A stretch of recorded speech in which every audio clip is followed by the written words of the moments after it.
सर्व रसिकांना एक नम्र विनंती आहे की या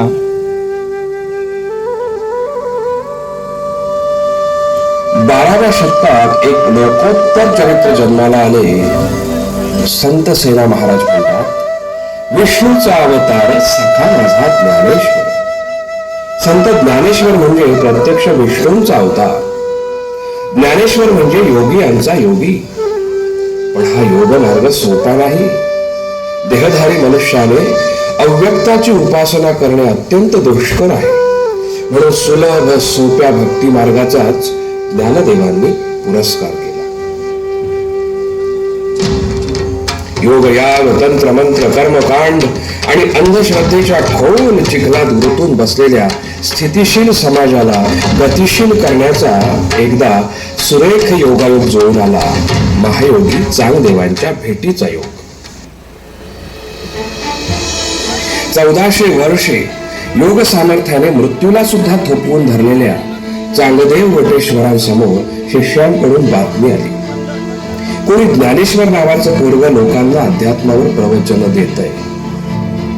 ही बातमी ऐकताच तो महायोगी सुद्धा मनोमन अस्वस्थ झाला.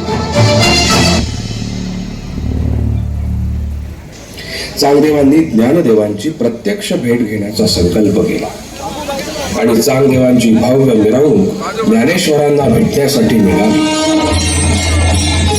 शंख फेरी तुतारा वाजू लागले. चांगदेवांचा शिष्य परिवार चांगदेवांचा एकमुखाने जयघोष करू लागला. वाद्यांचा कल्लोळ.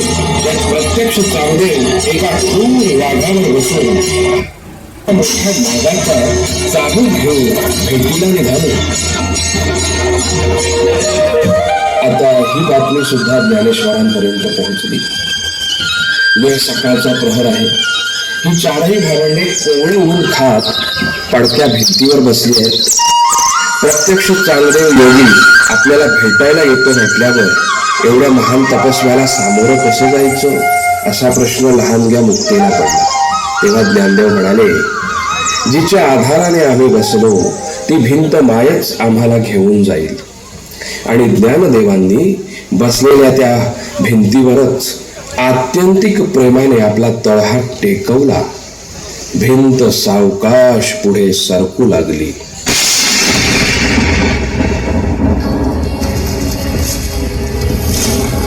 हा म्हणता भिंतीने पुरेसा वेग घेतला आणि सापाचा चाबूक घेऊन वाघावर बसलेल्या चांगदेवांच्या समोर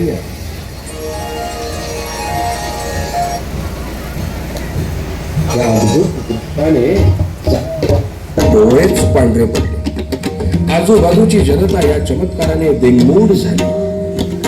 सजीवाला कोणीही चालवेल पण निर्जीवाला चालवण्यात ही माझी मागणी. ज्ञानोबा मागणी. ज्ञानोबा.